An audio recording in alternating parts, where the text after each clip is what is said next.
गुरुवर आचार्य श्री का पद्यानुवाद 15वें नंबर का पद्यानुवाद है।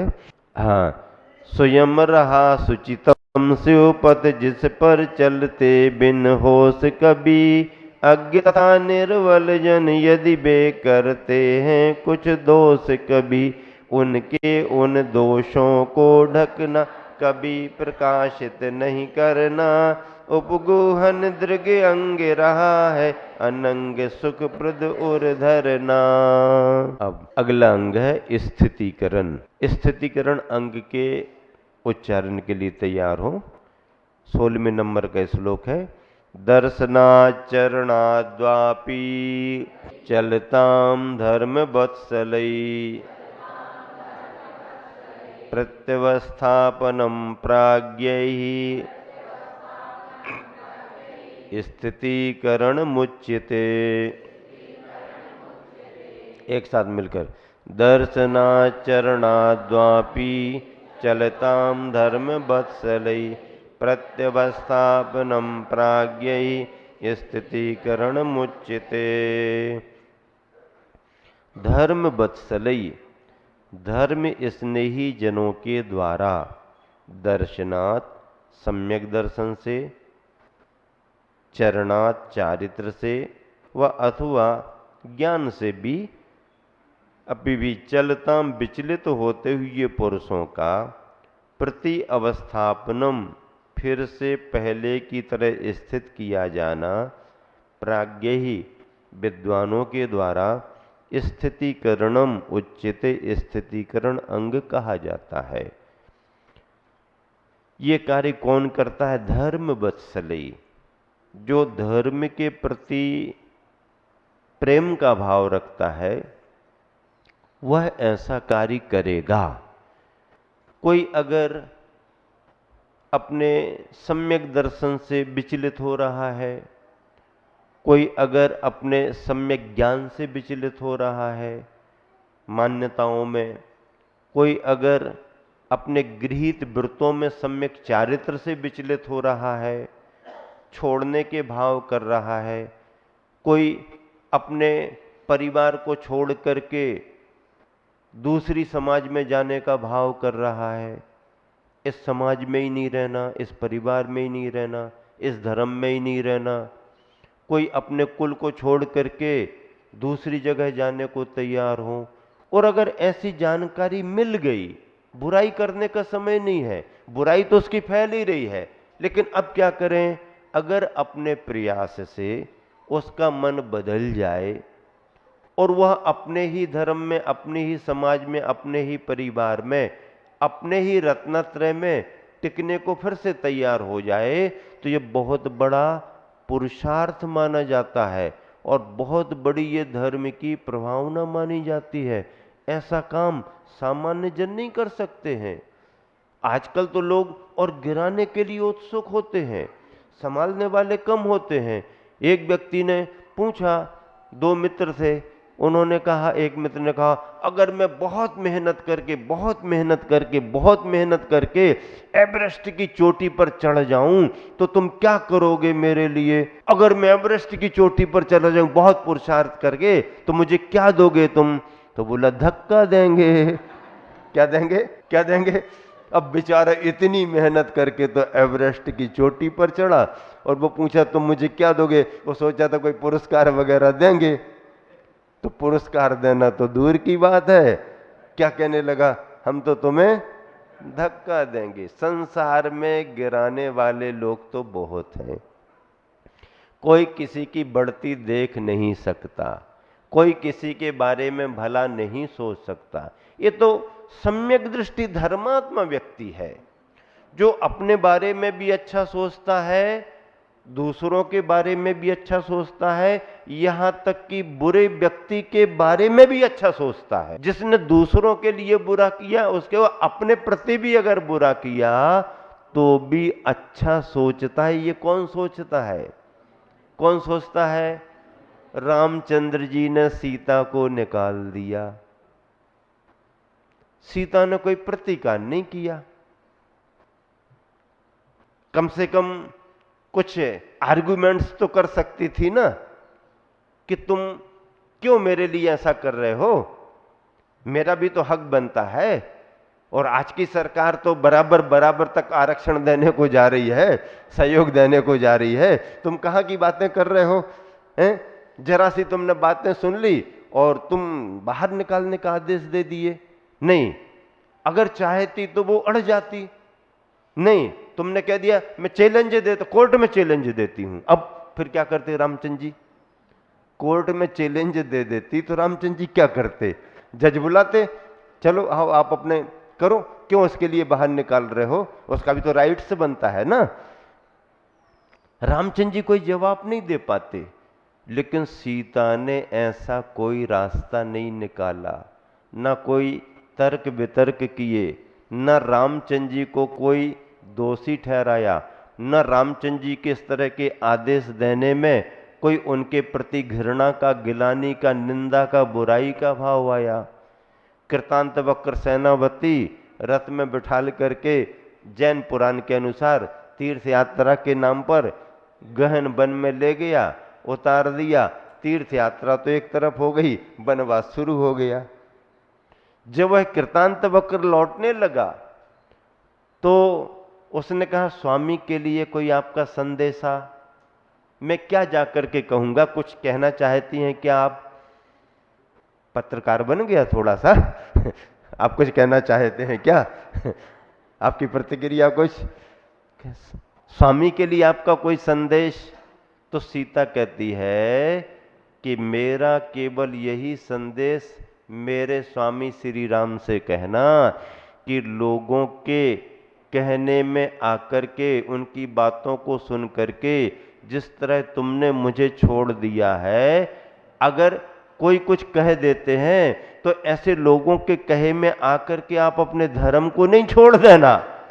हाँ, हमारे को तो ठीक है, हम भी तो कोई ऐसे वैसे थोड़ी हैं, ठीक है हम अपना कर लेंगे, लेकिन किसी के कहने से तुम अपने धर्म को नहीं छोड़ देना। कितना बड़ा कर्म के सिद्धांत पर विश्वास रहा, और दूसरों पर दोषारोपण लगाने की जरा भी प्रवृत्ति नहीं। हमारे तुम्हारे स्वभाव में तो ये है कि जरा भी कोई बात बिगड़ती है तो हम दूसरों को ही दोष बताते हैं, सारे दोष तुम्हारे ही हैं। लेकिन ऐसा धर्म में नहीं होता। जिसने किया उसका तो दोष दुनिया जान रही, हम तो अपने कर्म के सिद्धांत पर विश्वास रखने वाले हैं। तो धर्मात्मा ही ऐसे कार्य कर सकता है। कर्म पर विश्वास करके वह अपने को तो संभालता ही संभालता है, सभी को संभालने का भाव भी रखता है। लेकिन संभालने वाला बड़ा मजबूत होना चाहिए। क्या? मजबूत होना चाहिए। नदी में अगर कोई बह रहा है तो उसका हाथ पकड़ करके खींचने वाला कैसा होना चाहिए? दुबला पतला कमजोर नहीं, दुबला पतला कमजोर होगा तो वो उसके ही उसमें चला जाएगा। खींचने वाला कैसा होना? मजबूत होना। ऐसा मजबूत होना जो अपनी मजबूती से उस बहते हुए को भी अपनी तरफ खींच करके किनारे से लगा दे। स्थितिकरण अंग का पालक ऐसा ही उदाहरण किनका आया है शास्त्र में? बारीसेन मुनि महाराज का आया। श्रेणिक के पुत्र राजकुमार मुनि बने थे बारीसेन, और उनके मित्र उनसे प्रभावित होकर के पुष्पडाल भी अब हमारे मित्र बन गए हैं मुनि महाराज जी, तो हम भी बनते हैं। थोड़ा इन्होंने भी प्रेरित कर दिया था, लेकिन उतनी तैयारी उसकी नहीं थी। लेकिन अब इन्होंने प्रेरित किया है तो मना भी नहीं कर सकते, पर तैयारी नहीं थी। तुरंत का नया नया वैराग्य हुआ, हो गए, लेकिन उतना मन नहीं लग रहा था उनका। और मन ना लगते लगते 12 साल हो गए तो भी बारीसेन ने उनको संभाल करके रखा। और अंत में फिर उन्होंने उसके लिए ऐसा वातावरण राजमहल का बना करके, अरे तब उसको लगा इतना सब होने पर भी राजा श्रेणिक सम्राट के महल का वैभव और ये राजकुमार इतने निर्लिप्त बारीसेन मुनि महाराज, तब उसको नई दृष्टि मिली और फिर वो उनकी तरह ही आगे बढ़ा। तो ये स्थितिकरण अंग का उदाहरण शास्त्र में आया है। ऐसे समाज में बहुत अनेक समाज श्रेष्ठी होते हैं, विद्वान होते हैं, आदि आदि। बहुत सारे जन समाधियां कराने वाले मुनि महाराज होते हैं, आचार्य महाराज होते हैं। कहीं भी कोई भी किसी भी तरह से परिस्थितियां बिगड़ जाती हैं, कभी कभी संकल्प पूर्वक उत्साह पूर्वक कोई संलेखना ग्रहण करता है, बाद में शरीर की स्थिति बिगड़ जाने से मन स्थिति बिगड़ जाती है, फिर भाव बदलने लगते हैं। अब ऐसी बीच में थोड़ी छोड़ा जा सकता है, तो उसको अनेक मुनिजन आचार्य महाराज अलग अलग तरीके से अच्छे तरीके से संबोधित करते हैं, उपगुहन करते हुए, किसी को बताते हुए नहीं, उनके भावों को परिमार्जित करके उनकी निर्दोष संलेखना कराते हैं। उदाहरण आता है, आचार्य शांति सागर जी महाराज दक्षिण में किसी गांव में चातुर्मास कर रहे थे। उसके आसपास के ही गांव में एक मुनि महाराज जी चातुर्मास कर रहे थे, उनकी उम्र ज्यादा हो गई थी, उन्होंने संलेखना ले ली। अब गांव में उनकी सेवा करने वाले कोई मुनि महाराज तो थे नहीं, उनके साथ अकेले थे, गांव के लोग सेवा करते थे। अब गांव के लोग सेवा तो कर सकते हैं, पर परिणाम और वैराग्य थोड़ी बढ़ा सकते हैं। अब स्थिति ये बन गई कि कुछ मौसम प्रतिकूल हो गया, गर्मी बढ़ने लगी और उनका पानी भी छूट गया था, तो उनको दाह बहुत होने लगी। अब दाह बहुत होने लगी तो उन्होंने एक दिन कह दिया पानी पीना है। लोगों ने सुना, अरे हम तो इतनी सेवा कर रहे थे, ये तो कह रहे पानी पीना है, ऐसा वैसा। फिर दूसरे ने तीसरे ने, उन्होंने सेवा करना तो दूर चर्चा का विषय बना दिया। भैया अपन तो सोच रहे थे महाराज महाराज महाराज, ये तो कह रहे पानी पीना है, पानी पीना पानी पीना, गर्मी लग रही पानी पीना, इनकी तो संलेखना चली, ने तो त्याग कर दिया। किसी ने कहा पास में शांति सागर जी महाराज जी हैं, उनसे कहो, वो कोई अपना संदेशा भिजवाएंगे। महाराज जी के पास गए, उन्होंने सारी परिस्थिति समझ ली कि उनके साथ साधर्मी कोई है नहीं, समझाने वाला कोई नहीं है, सेवा करने वाले ग्रस्त क्या करेंगे, उनको इतना ज्ञान नहीं है। फिर उतनी दूरी ज्यादा नहीं थी, तो चतुर्मास में ही शांति सागर जी आचार्य महाराज चले, वहां पहुंचे और पहुंच करके उन्होंने पहले उनकी परिक्रमा लगाई। आचार्य वो थे, वो मुनि थे, परिक्रमा लगाई और उनको नमोस्तु किया और कहा, अहो मुनिराज, आप भाग्यशाली हो, आप छपक राज हो, आपने संलेखना धारण कर ली है और मैं आपकी वंदना करने को आया हूं। जैसे ही उनने सुना, देखा शांति सागर जी महाराज सामने, घबरा गए। मैं आपकी वंदना करने के लिए आया हूं, आप इतने महान आचार्य, मेरी वंदना। हाँ, आपने संलेखना धारण की है ना, आपने इतना बड़ा त्याग किया है, मुझे समाचार मिले कि आपने इतना बड़ा त्याग किया, संकल्प लिया है, मैं आपकी वंदना करने आया हूं। अब उनको अंदर अंदर घबराहट होने लगी, अरे कहीं हमारा समाचार तो नहीं पहुंच गया, कहीं ऐसा तो नहीं हो गया। फिर उन्होंने धीरे से कहा, आपको गर्मी बढ़ रही है, मुझे समाचार मिला, मैं पानी लेकर के आया हूं, अभी कोई नहीं यहां पर, आपको पीना हो तो पानी पिलाए देता हूं, लेकिन एक बात है कि ये पानी वानी तो भवांतर में कितनी बार पिया है, ऐसा मुनि का पद और संलेखना बार बार नहीं मिलती है। बोलो आप, पीना हो तो ये रखा है पानी, क्या करना है? नहीं नहीं नहीं नहीं, पानी को अलग करो, या अलग करो, सब समाज को बुलाओ उनके सामने। सबको बुलाया। आचार्य महाराज ने कहा, महाराज जी आपको पानी पीने का कोई विकल्प है? नहीं नहीं, मेरे को कोई विकल्प नहीं है, मैं पानी का त्याग करता हूं, संलेखना करूंगा। और उस त्याग के साथ ही उनकी संलेखना संपन्न हुई। 1 मिनट में, सेकंडों में परिणाम कहां पहुंच जाते हैं। ऐसे कार्य कराने वाले स्थितिकरण अंग, उपगुहन अंग आदि आदि माने जाते हैं। शास्त्रों में चर्चाएं हैं धर्म के रूप में, सिद्धांत के रूप में, लेकिन व्यवहारिक जीवन में भी इनका पालन किया जाता है।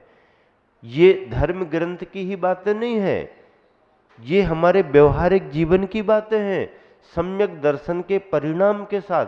तो सम्यक दर्शन का परिणाम जितना अपने लिए अंतर्मुखी बनाता है, आत्मोन्मुखी बनाता है, उतना ही हमारे को व्यापक रूप से संघ और समाज से जोड़ करके चलता है।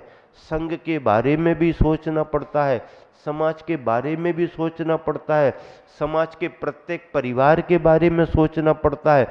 जिसको अनुकूलता है उनको प्रोत्साहित किया जाता है, जिनको प्रतिकूलता है उनको संभाला जाता है, सक्षम व्यक्ति को प्रोत्साहित किया जाता है और कमजोर व्यक्ति को संभाला जाता है, स्नेह देकर के उसको उसमें मजबूत किया जाता है। तभी हमारा सम्यक दर्शन और ये धर्म फलता फूलता है। अन्यथा अपने स्वार्थों में सिमटते सिमटते सिमटते सिमटते हम धर्म की परंपराओं को भी बस अपने तक सीमित कर देते हैं। इस तरह से ये स्थितिकरण का अंग हुआ।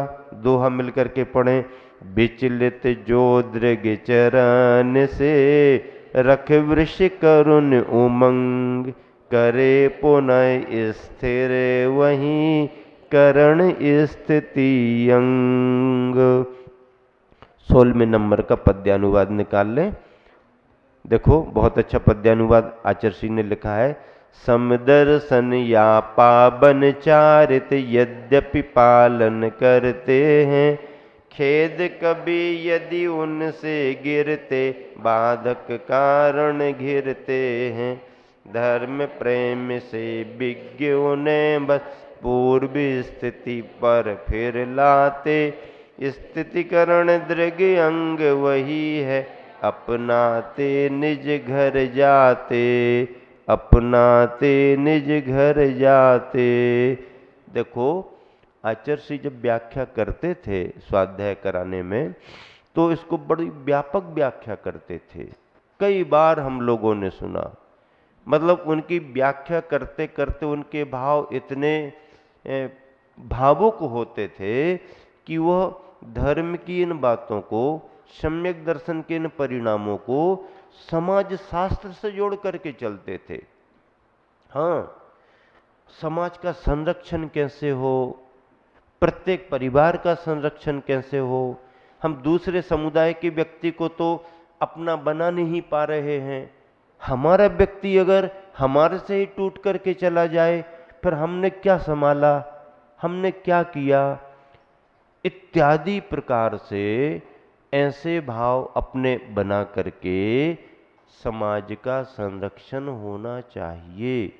सम्यक दृष्टि धर्मात्मा का ये कर्तव्य होता है कि वो मंदिर में पूजा पाठ अभिषेक स्वाध्याय जाप करे, लेकिन मंदिर से निकलने के बाद बाजार में, घर में, समाज में, गांव में और अपने से परिचितों में जो पूजा पाठ में तुमने भाव किए हैं उनका व्यवहार भी वह उसके जीवन में दिखाई दे। अन्यथा बड़े बड़े धर्मात्मा मंदिरों में बड़ा बड़ा काम करने वाले और बाहर ऐसे कृपण, कंजूस, अहंकारी और एक तरह से समझ लीजिए कि मतलब अब एकदम शब्द नहीं आ रहे और कहना ज़्यादा अच्छा भी नहीं है, उनके व्यवहार को देख करके कहीं भी तालमेल नहीं लगता है कि सुबह इन्होंने ऐसी भावनाएं भाई होंगी जो शाम तक कुछ भी दिखाई नहीं दे रही। इतने मतलब क्रूर परिणाम हो जाते हैं, कसाई के परिणाम करते हैं आदि आदि। तो ये सब मतलब बहुत दूरियां दिखती हैं जिससे धर्म का भावात्मक तालमेल होता नहीं है। ठीक है ना, स्वाध्याय हो गया। अब देखिए कल की रूपरेखा आपके सामने रख दी।